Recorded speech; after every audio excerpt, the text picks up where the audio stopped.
Assalamualaikum warahmatullahi wabarakatuh. Salam sejahtera untuk kita semua. Perkenalkan, nama saya Ulfi dengan NIM C1B023115. Saya adalah mahasiswi dari Program Studi Manajemen Angkatan 2023 dari Universitas Jambi.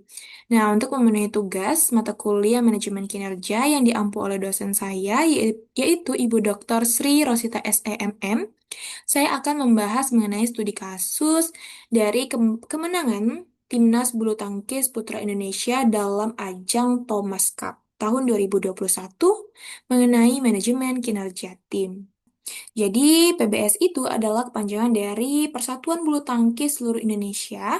Ini merupakan organisasi induk olahraga bulu tangkis di Indonesia yang didirikan tahun 1951 di Bandung. Jadi, PBSI ini berperan dalam mengembangkan, membina, dan mengatur seluruh kegiatan bulu tangkis di Indonesia dari tingkat daerah, nasional, bahkan internasional.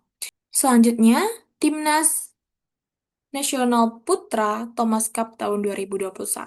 Jadi, Thomas Cup itu adalah ajang kejuaraan dunia bulu tangkis bergu putra paling bergengsi di tingkat internasional, di mana turnamen ini diselenggarakan oleh Badminton World Federation atau BWF tiap 2 tahun sekali. Dan fun fact mengenai kemenangan Indonesia pada Thomas Cup tahun 2021 ini yaitu Indonesia menjadi juara di tahun 2021 setelah 18 tahun lamanya tidak juara.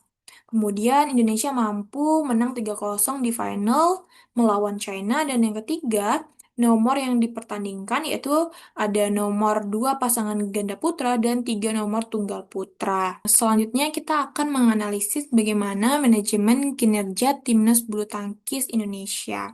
Nah, di mana inilah sistem penilaian latihan atau kinerja dari tim Timnas Bulu Tangkis Indonesia pertama melalui statistik pertandingan, yaitu dari jumlah kemenangan, kekalahan selama pertandingan itu, karena pertandingan itu dimulai dari babak penyisihan, semifinal, hingga babak final. Kemudian ada analisis bagaimana skor per game, kemudian bagaimana atau jumlah smash, netting, dan rally point. Kedua, adanya evaluasi fisik dan kesehatan seperti tes kebugaran, daya tahan otot, kecepatan, kemudian mempertimbangkan keseimbangan nutrisi, dan kemampuan recovery setiap pemain.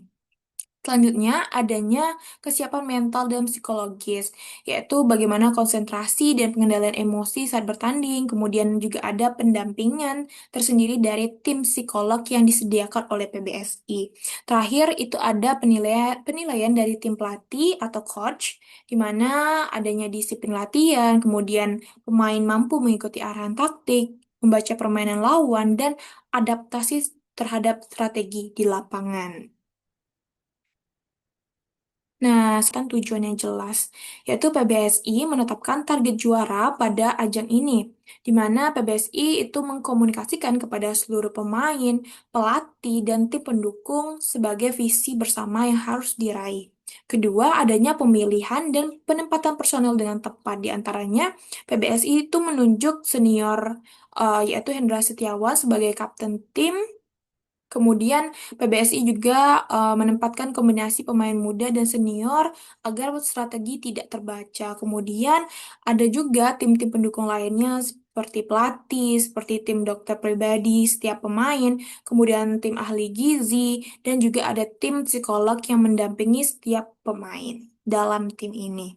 Selanjutnya ada pemantauan kinerja secara berkelanjutan, di mana setiap sesi latihan dan pertandingan itu akan dievaluasi oleh pelatih menggunakan data statistik dan pengamatan teknis dari pertandingan sebelumnya.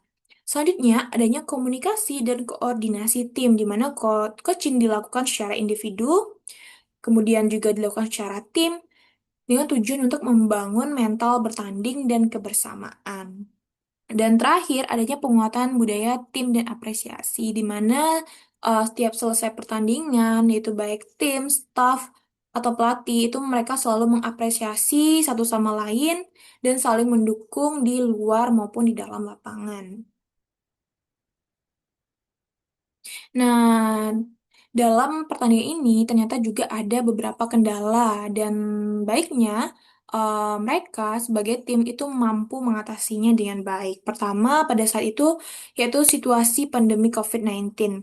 Tapi tim pelatih dan tim psikolog dan tim lainnya itu mereka mampu menjaga fokus dan stabilitas pemain agar tetap baik selama pertandingan. Kedua, harapan yang besar dari publik karena memang saat itu Indonesia itu sudah lama sekali tidak juara Thomas Cup. Jadi tentu harapan yang besar ini menjadi suatu tekanan juga untuk tiap pemain.